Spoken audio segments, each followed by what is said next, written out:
Okay, it's 11 o'clock. Welcome back to another session. Please, before we start, do you have any comments, any concerns, any questions? Are there any issues you want me to address?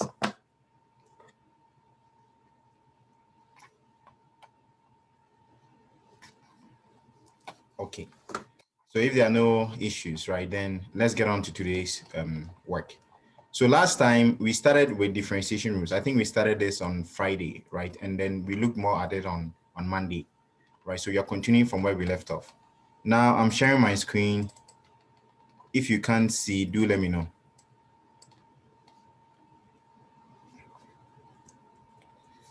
Okay, so far we've been looking at 3.1, right? And we developed several rules that we are going to use when we are trying to get a derivative of any function. So we started with the constant rule, right? Derivative of constant is 0. And then I think on Monday we looked at the derivative of x is 1. And this derivative falls in the power rule, right? Which is the general power rule, which we saw here, right? And so that's like 2 rules in all, apart from like the derivative of x being 1. That one is included in the power rule, so that's like 2. And then we looked at the derivative of a constant times some function is just a constant out times the derivative of the function. And we proved that we looked at the sum rule. The derivative of a sum is the sum of the derivatives.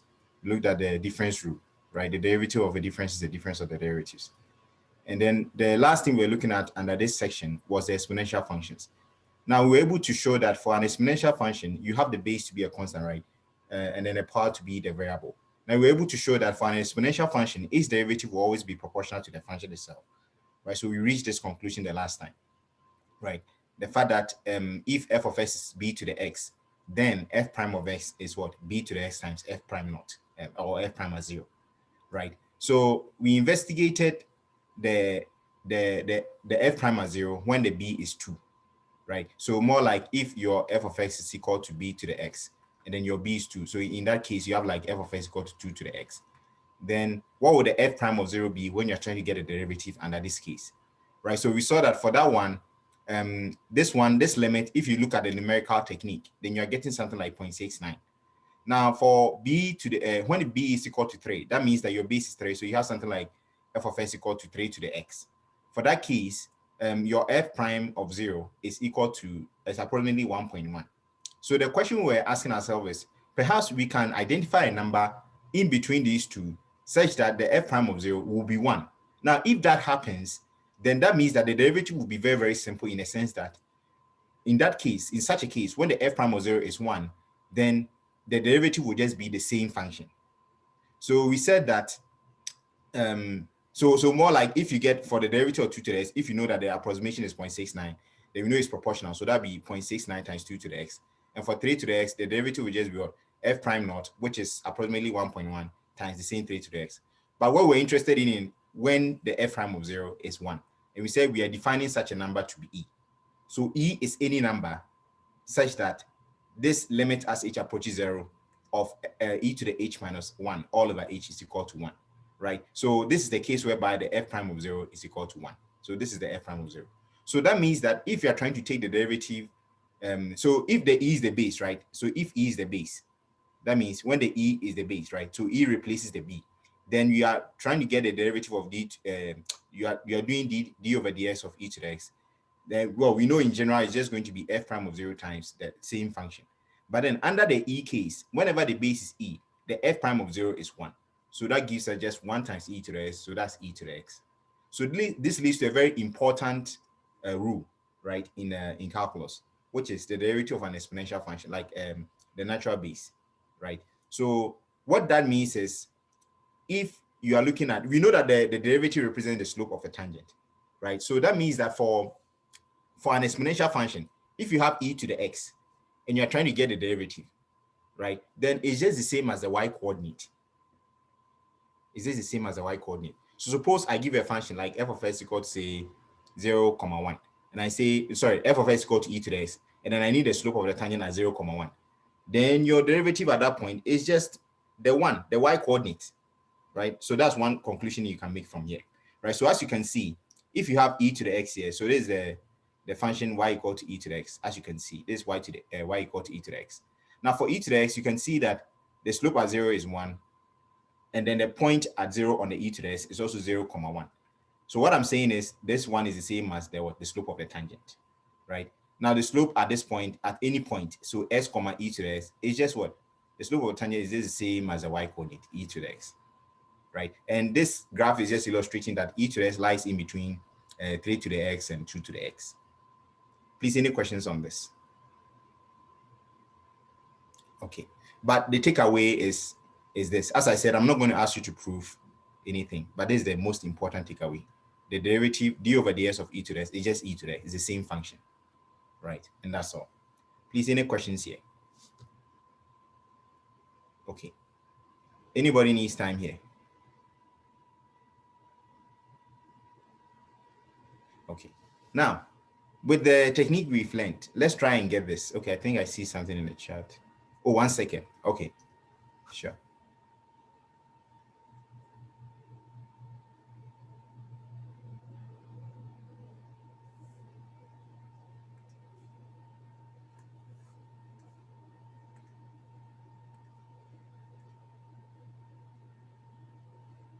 Okay, you got it. Okay, cool. Perfect. You're welcome. Okay, so now let's go to this question. So suppose you are asked to find the derivative and then the second derivative of a function like so. Let's try and do this together. Let me see if the solution is here. Okay, the solution is here. So let me do this on the whiteboard. No. So this is 3.1.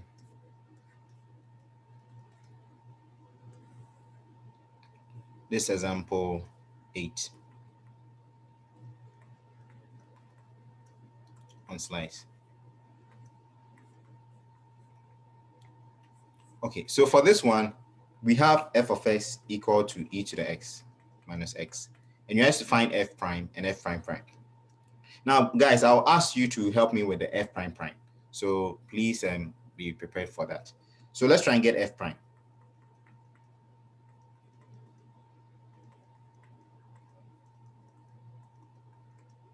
Right? So solution. Let's try and get f prime. So f prime is just what? So attach the differentiation operators to the function. So you have the function like so. And then you focus on the function inside here and say, looking at all the differentiation rules, do I have a direct rule for this that I can apply? Well, I don't see a direct rule for the derivative of e to the s minus x, but that one is a difference of functions. Oh, okay, a difference of functions. That means I can employ the difference rule. So by the difference rule, I can kind of like distribute this differentiation operator through, right? So d over dx of what? E to the s and d over ds of x. And then I go over the same thing again. Okay, so this one, d over dx of e to the s. Do I have a standard rule for this? Yes, we just learned that, right? The derivative of e to the s is just e to the x. So I write it e to the x. Nice. So I'm done with this. And then for this side, do I have a standard one? Yeah, the derivative, the d over ds of x is just 1. So I'm done. So that's how you obtain it. So that's f prime of x. So please help me out here. Try your hands on the f prime prime. Try and see if you can obtain the f prime prime. I'll wait on an answer and then the second line, and then we'll do it together. Okay, I have an answer. It's e to the s. Perfect. Do you have a different answer or a seconder to this? Oh, and guys, I'll entreat you guys to like comment it so that everyone in the everyone can see it. Yeah, so that'll be good for us to follow, all of us in the class to benefit. Yeah. Okay, so I have e to the x. Do you have a different answer or a seconder? It's always a good idea to try as we go. Anybody?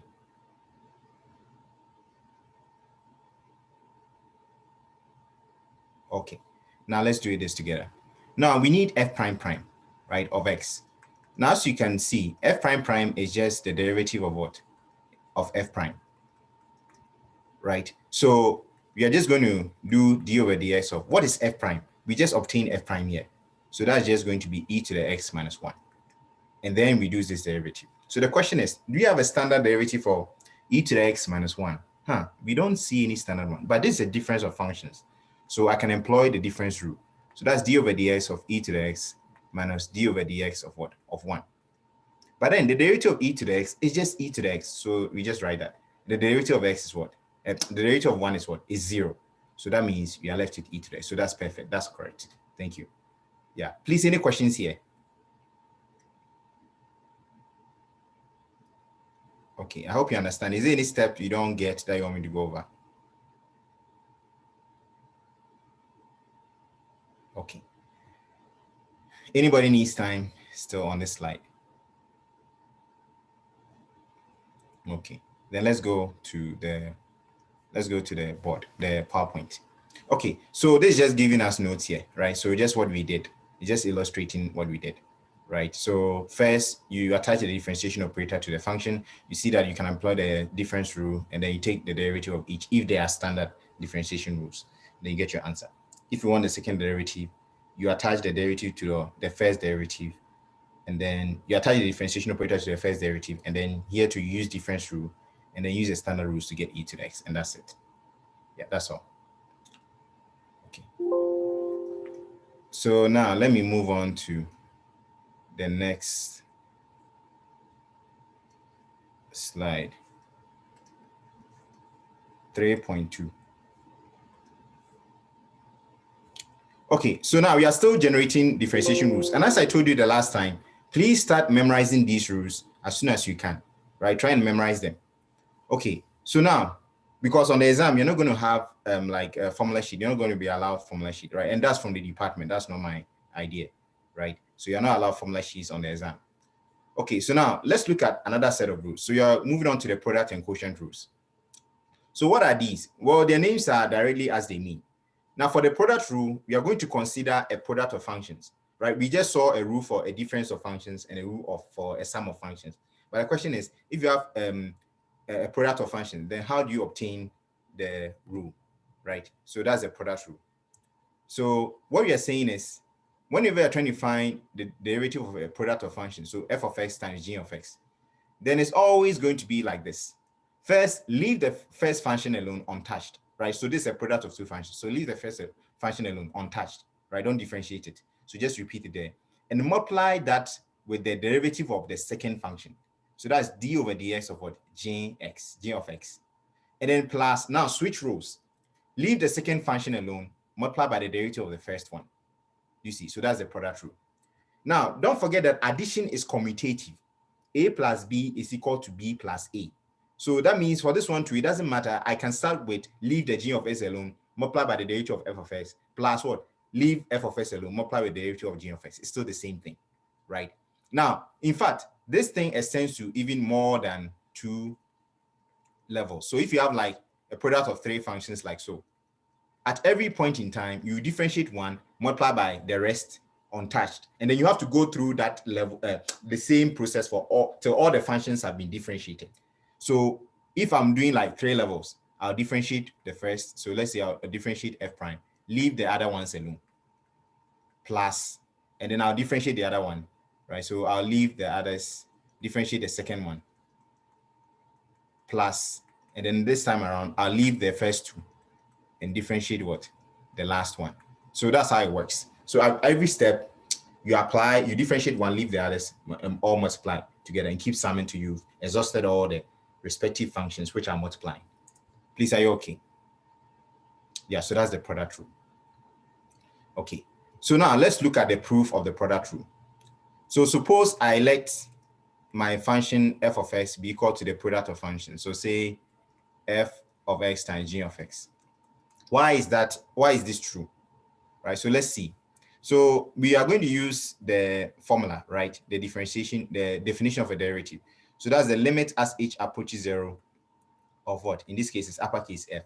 So f of s plus h minus f of x all over h, right? So that's just going to be limit as h approaches 0 of what is f of s plus h? Well, if f of x is f of s times g of x, then f of uppercase f of uppercase f and then of x plus h is just going to be what? Wherever you see x on the right hand side, put in x plus h. So that's just going to be f of s plus h times what? G of s plus h.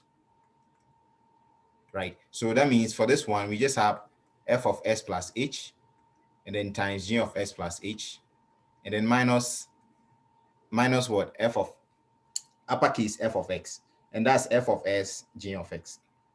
So that's f of x times g of x, and then all over h. Please, are you okay up to this point? Any questions?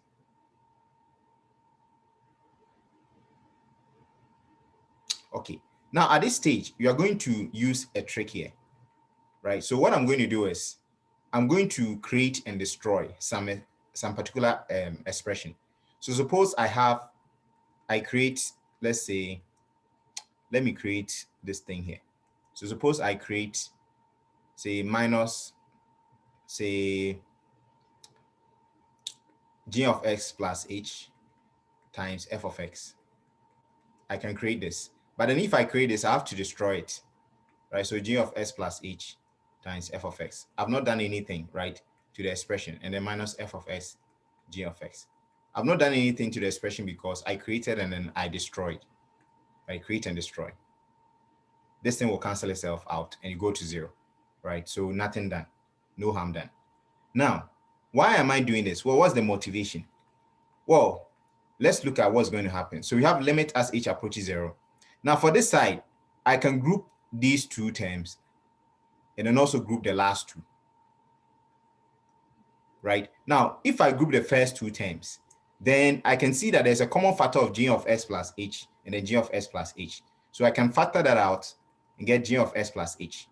And then into, I have f of x plus h and then minus f of x on that side, right? And I can also distribute this h to the two terms. So this is all over what? All over h. Plus, now for the second part, I see f of x and f of s to be a common term, right? It's a like term. So I can factor out f of x. And then what do I have on this side? I just have g of x plus h and then minus g of x, right? And then everything all over h. Please, any questions up to this point? Okay, now moving on. Don't forget that the limit of a sum of functions is the same as what?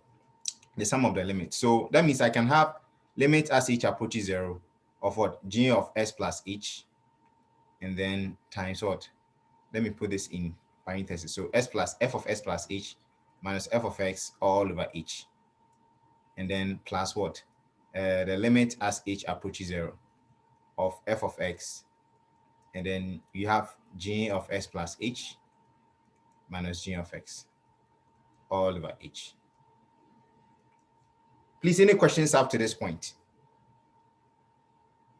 As I said, it depends on your measure. Some people may need the proofs that we do in this class, right? But I'm not going to ask you to do any proofs, right? So just take away this rule. This is the rule you have to take away from here. Yeah, but it's also a very good idea to know why you get what you get, right? Please, any questions up to this point? Okay, so then move. Oh no, I have one slide. Let me quickly generate one. Control M. Delete.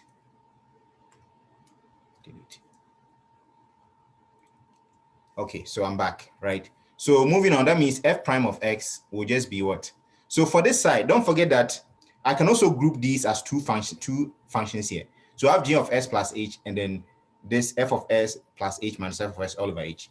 So the limit of a product of functions is the product of the limits if the limits exist, right? So based on that principle, for the first expression, I can have limit as h approaches 0 of g of s plus h, and then times what? The limit as h approaches 0 of the second expression, f of s plus h minus f of x all over h, right? And then plus, for the next part, I just have this limit as h approaches 0. But note this expression f of x here does not depend on the h. It doesn't depend on the h.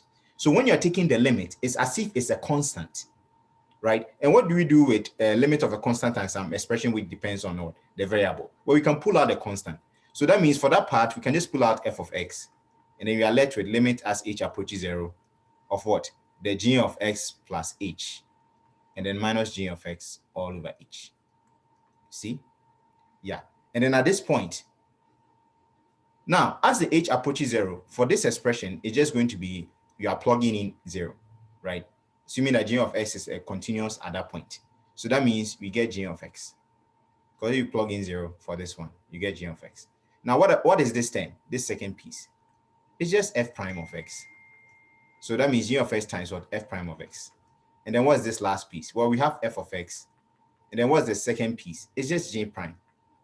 So that's why we have this. And as I said, because addition is commutative, it's the same as f of x times j prime of x plus what? J of x, s prime, f prime of x. So either way, it depends on your choice. Either way, you still get the same thing. So that's f prime, which is the same as d over dx of what? F of x times g of x. So that's the product rule. That's why it's true. Please, any questions on the proof? Okay. Anybody needs time here? Okay. So now, of particular importance is applying these. As I said, I'm not going to ask you to prove, right? The proof is just so that we can see that I'm not just conjuring formulas from somewhere.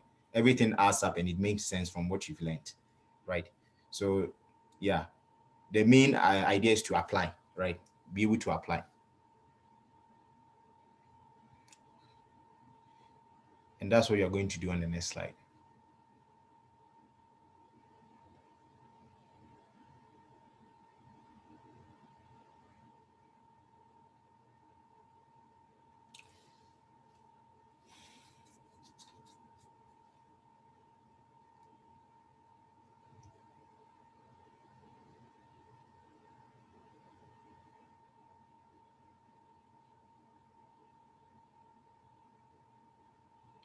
Anybody still needs time here? Jacob, are you done?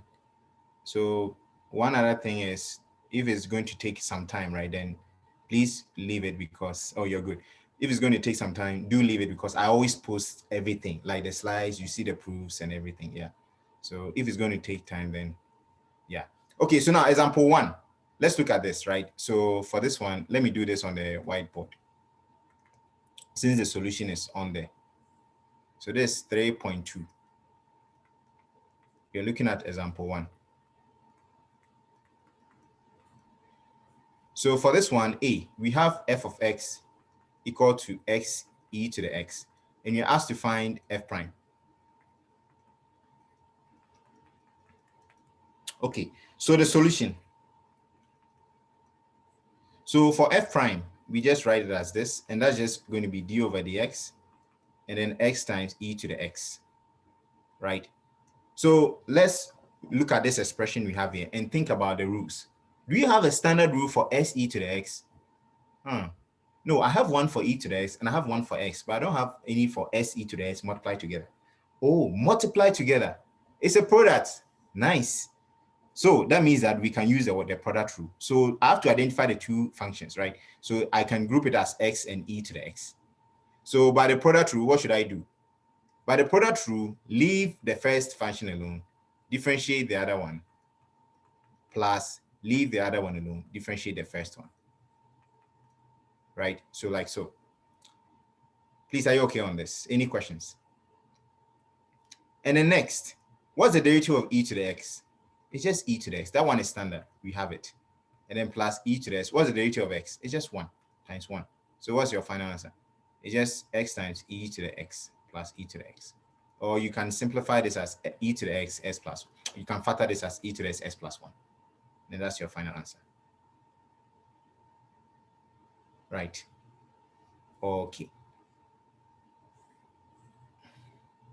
Now B. B says find f, the n derivative, right? Same preamble. Let me see, find this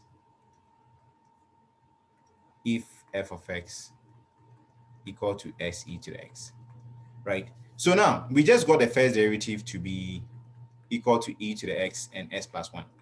If you're asked to find an n derivative, one way to do it is you can kind of like get a few of the derivatives and then try and see if there's a pattern, right? If there's a pattern, then you can use that to guess like what the end derivative will be. So to do that, let's first get the second derivative, right? Because we already have the first. So for the second derivative, you're just doing the derivative of what? The first derivative, like so. So like d over dx of e to the x s plus 1, like so, right? So then, looking at this expression, let's try and see if we can get a derivative. Do I have a standard derivative for e to the s plus 1? Well, you almost never do have it like straightforward. But then, can I identify this to be something? Well, I can see this to be a product of two functions, right? So that means that I can use the product rule. So by the product rule, leave the first one alone, multiply by the derivative of the second function, plus what? Leave the second function alone, multiply by the derivative of the first, like so.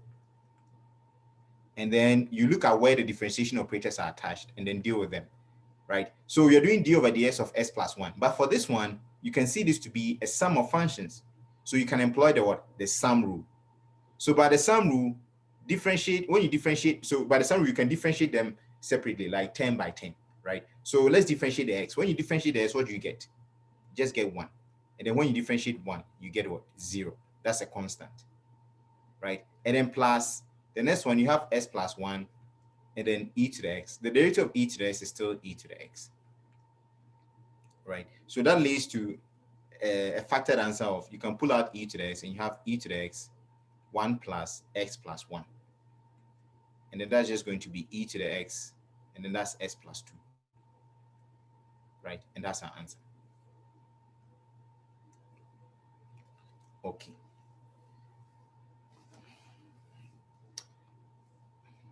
Please, any questions on the process, the procedure?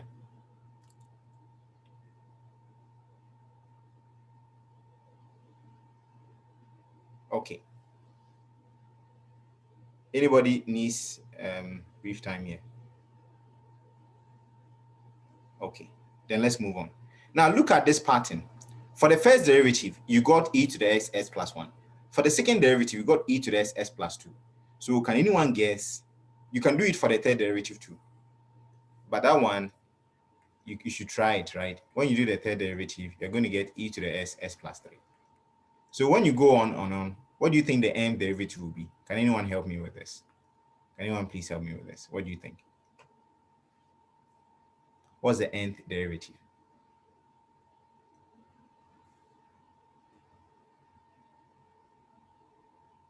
Okay, I have infinity close. Anybody else? A different answer? Okay, I have e to the x s plus n. Okay, I have a seconder to one of them.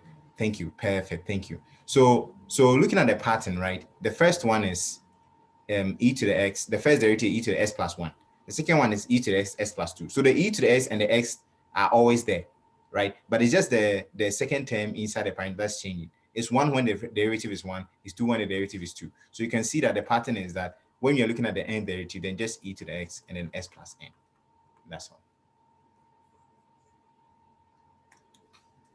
Please, are you okay with this? Okay, maybe let me add this. You can try this one. Yeah.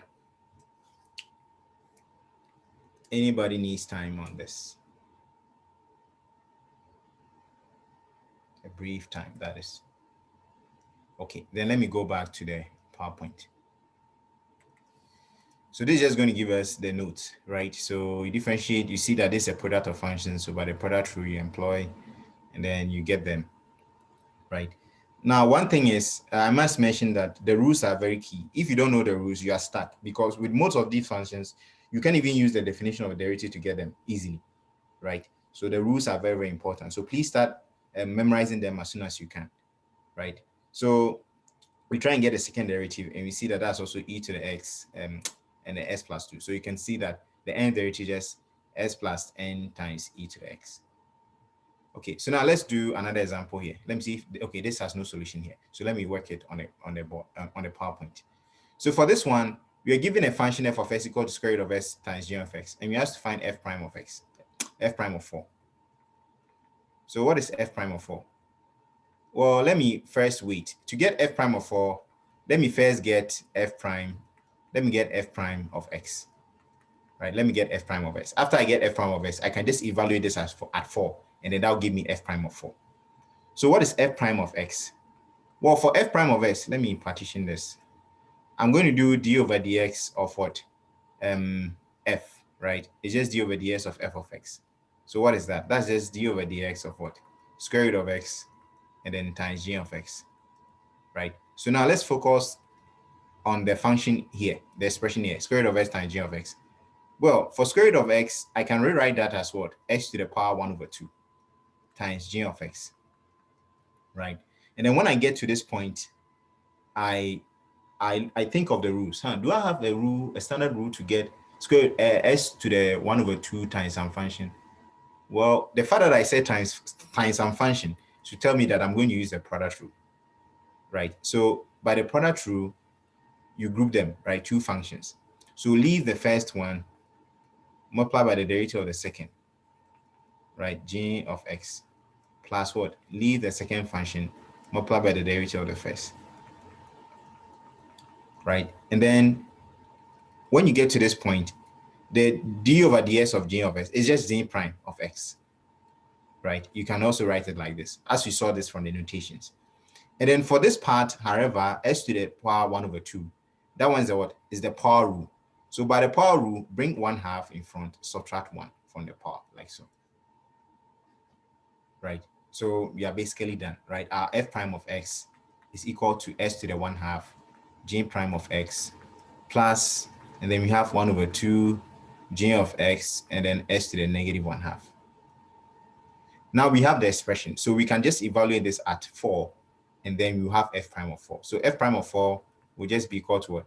So wherever you see x in the expression, you put in 4, right, on the right-hand side. So I have s to the 1/2, so that is going to be 4 to the 1/2.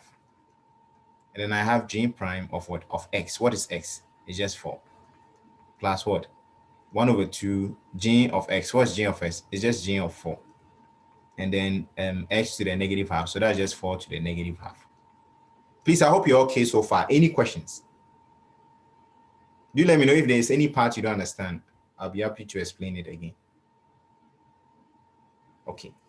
So then moving on, what is 4 to the 1/2? It's just 2, right? It's square root of 4, which is 2. What is j prime of 4? Well, that is given to be 3 here in the question, right? So there's 3. And then plus half. And then what's g of 4? Well, g of 4 is also given to be 2. So you have 2. And then 4 to the negative 1/2, that's the same as 1 over 4 to the 1/2, right? So simplifying, we have 6 plus the 2's will cancel. So I'm just left with 4 to the 1/2 is 2. So that's 1 over 2. So putting everything together, I get 13 over 2. And that's my answer. Please, any questions on these steps?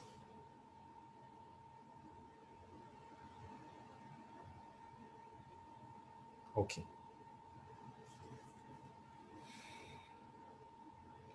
Anybody needs time here?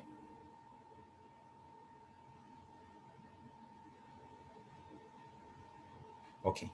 Now let's move on to another part. So for this one, we are just asked to differentiate this, right? So differentiate. So we need y prime or dy over dx, right? So y prime is just d over dx of what? The expression. So we have 4x squared plus 3, and then 2x plus 5, like so, right? So let's walk through the rules that we have and see if we have a direct one. So let's see. Do you have a direct rule to differentiate some function 4x squared plus 3? No, we don't. But this is 4x squared plus 3 all times what? 2x plus 5. So times. So that means this is what? The product rule. So you have this and that, right? So by the product rule, what do we do? Leave the first expression, differentiate the second, right? Plus leave the second. I said you can switch it. It doesn't matter, right? You can leave the second one, differentiate the first before you do the other one, or it doesn't matter, right? Because addition is commutative. So leave the second one, multiply by the derivative of what? The first. So that's 4x squared plus 3, right? And then you look at where the differentiation operators are attached, right? So we have 4x squared plus 3. And then what about this one? So for this one, I know that the derivative of a sum is the sum of the derivatives. So I can do each one, right? 10 by 10. So what's the derivative of 2x? Can anyone help me with that? What's the derivative of 2x? Since you guys are silent today. What's the derivative of 2x? Okay, I have 2. Okay. Okay, I have 2. Yeah. Okay, yeah, that's true. The derivative of 2x is 2. What about the derivative of 5? What do you say? Maybe let me involve you more. You guys are quiet today. What's the derivative of 5? 0. Well, that is not incorrect, right? The derivative of 5 is 0, right? So you are correct. So that means this is 2 plus 0, right? And then plus, we have 2x plus 5. And then what about this one, the sum rule? So can anyone help us with this? What's the derivative of 4x squared? Anyone? Can anyone please help us? Let's make this a bit interactive. What do you think? 4x squared. I have 8s, 8s, 8s. Okay.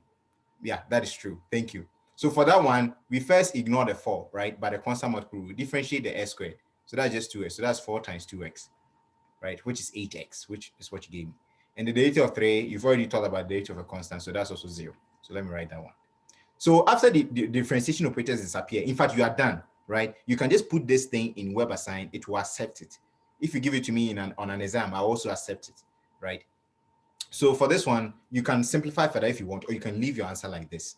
But maybe let me at least get rid of the zeros, right? So I have 2 times 4x squared plus 3, and then for this side, I have just 8x and then 2x plus 5, right? Please, are you okay with this? Any questions? So that's the product rule. It's a very important rule. Okay, so let me wait for some seconds and if anyone is taking notes here.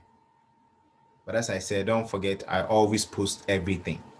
So at least participate in the, when we are doing it, contribute. Like if I ask you to solve, then, but for the notes taking, don't write everything, right? Don't write everything.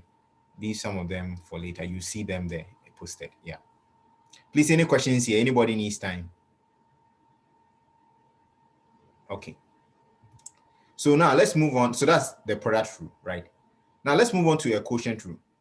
So we've learned of the derivative for a sum, right? A sum rule. We've looked at the difference rule. We've looked at the product of functions. So the last operation which we have to look at is another operation which is important is the quotient. What do we do when we have a derivative of a quotient, a function over a function? What do you do?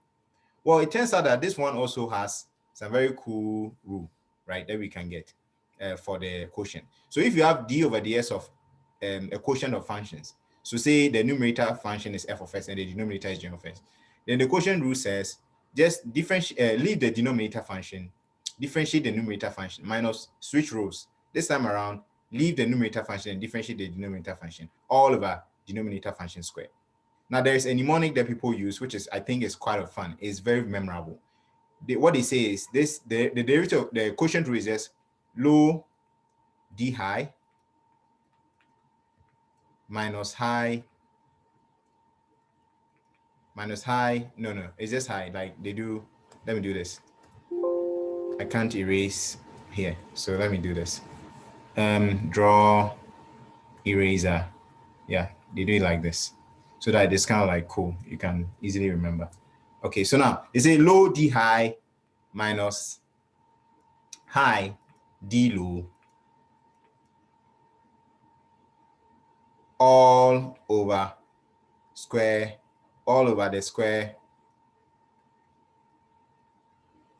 of what is below. What is below? Something like this. Yeah. So low d high minus high d low all over the square of what is below. Or they say over, not necessarily all over. I mean, if you say over, you know what you mean. So low d high minus high d low all over square of what is below, right? So what it's just saying is, if you have a quotient of function, just leave the low alone here. So that's the low. D high. D high means the derivative of what? The top function. And then minus what? High, leave the high alone. D low. So the derivative of what? What is below, right? So the denominator function. All over what? The denominator function squared. So that's a very good way to memorize this, right? So low d high minus high d low all over square of what is below. Yeah, that's the quotient rule, right? Okay. Please, anybody needs time here? They have even a song about this. They have a song on YouTube. It's quite interesting. They go like low d high minus high d low all over squared, something like that. Yeah, you can get it on YouTube. You can check that out if you're interested. Okay, but please, anybody needs time here? Okay, so that's the quotient rule. Now, how do you prove the quotient rule? Well, first, let me see if I have more, I have 2 pages for this. Okay, so first, let's define this function to be what? F of x over g of x. Well, I can use the definition of the derivative to prove this, or I can use a different way. I can rewrite the quotient of function to be a product of functions. So this is the same as this. Please, you agree with this? Right? I can just bring the g of x up and then put the power -1. So if I write it like that, right, then I can just use the product rule idea to obtain the proof for the quotient rule. So by this, f prime of s is just d over dx of what? Of this f of s, which is what? F of x times what? G of x to the -1. So at this stage, I will employ the what? The product rule. So we've already established the product rule. So just leave the first one, multiply by the derivative of what? Oh, I see. For this one, I have to use a chain rule.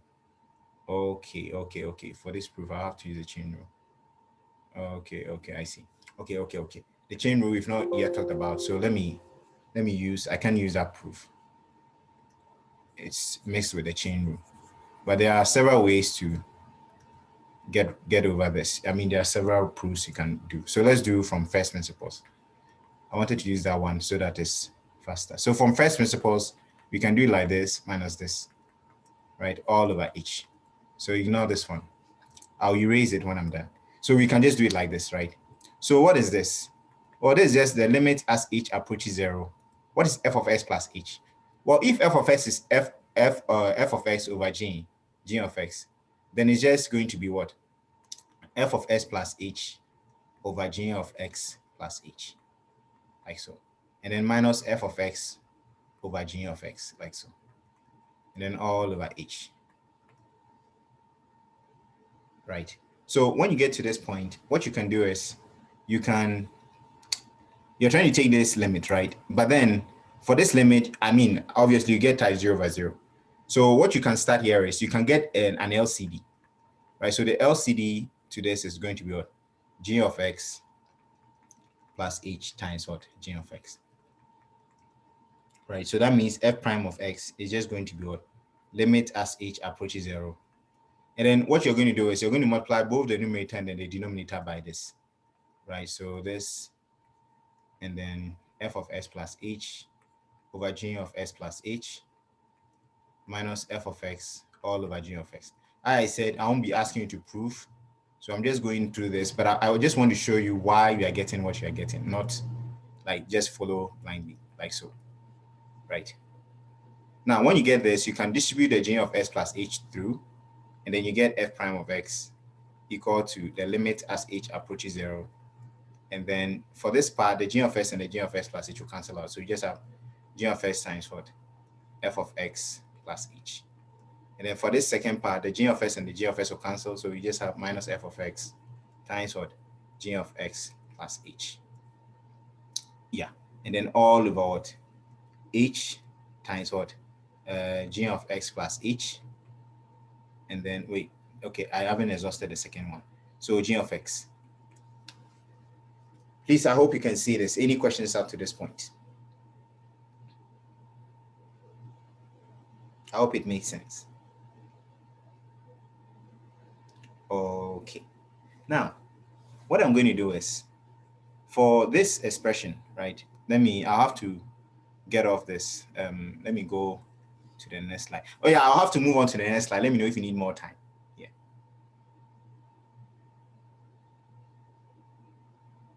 Okay, if there are no questions, let's move on. So f prime of x, that's going to be what? So you have the limit as h approaches 0.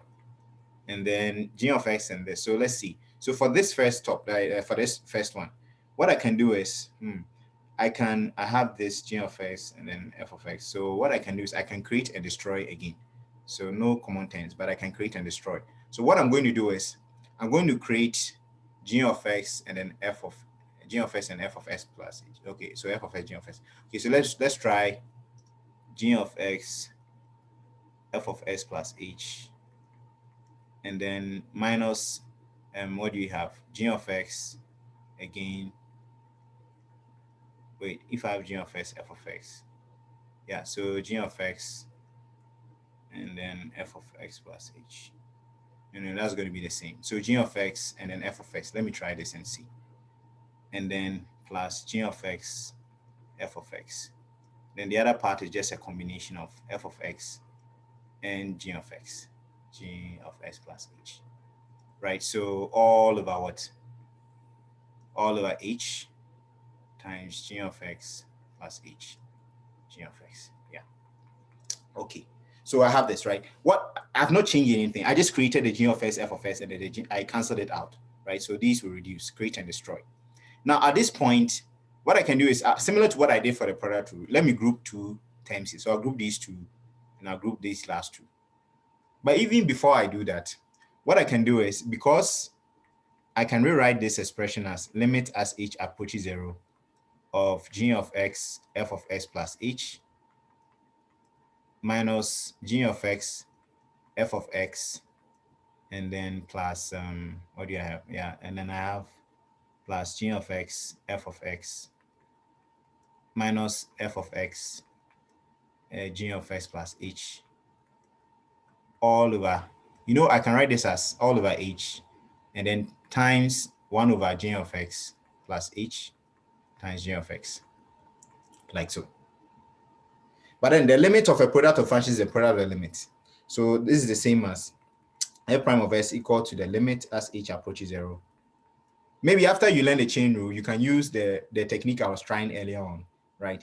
But I didn't use, so that you get this one. So now let's look at this. Okay, so for the top, I can do g of x out.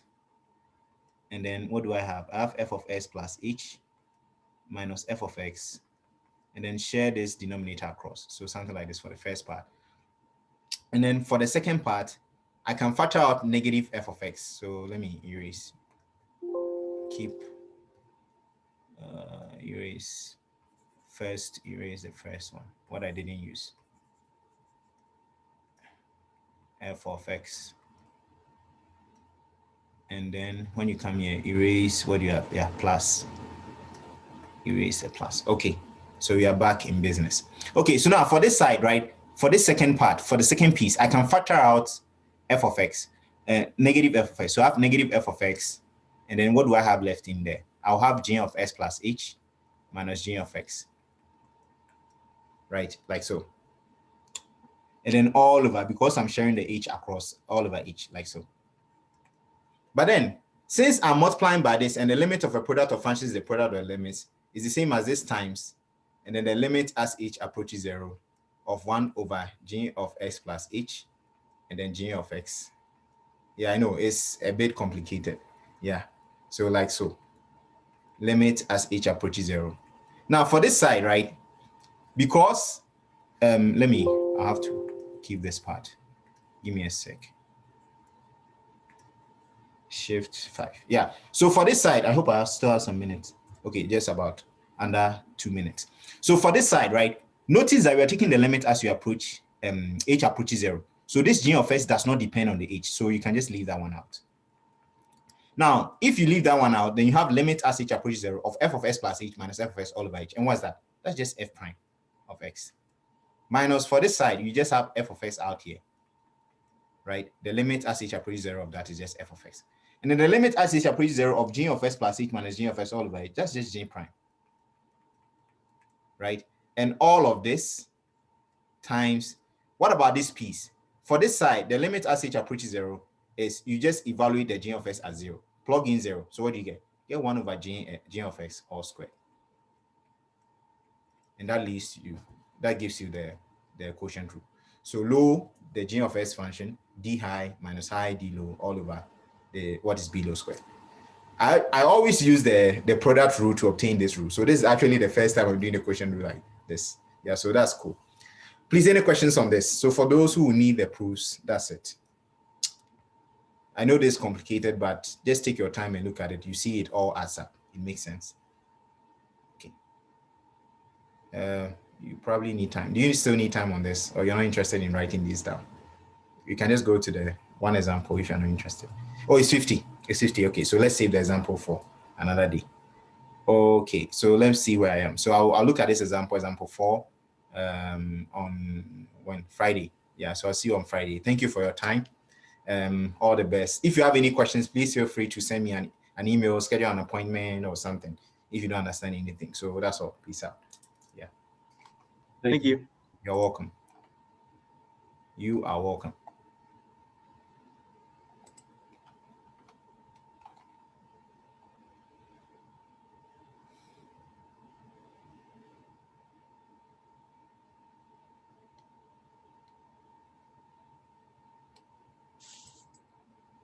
You're welcome, Camden.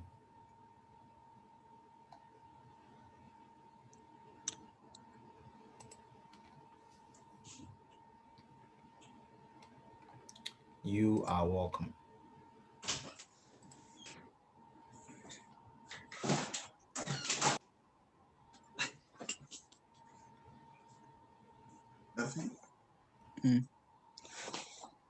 Someone speaking? Yeah. Hello, Matthew. Hey, Daniel. What's up? How are you? I'm good, and you? I'm good. So tomorrow we are traveling again for a conference meet. Okay. So I won't be in class for Friday, and I think yes.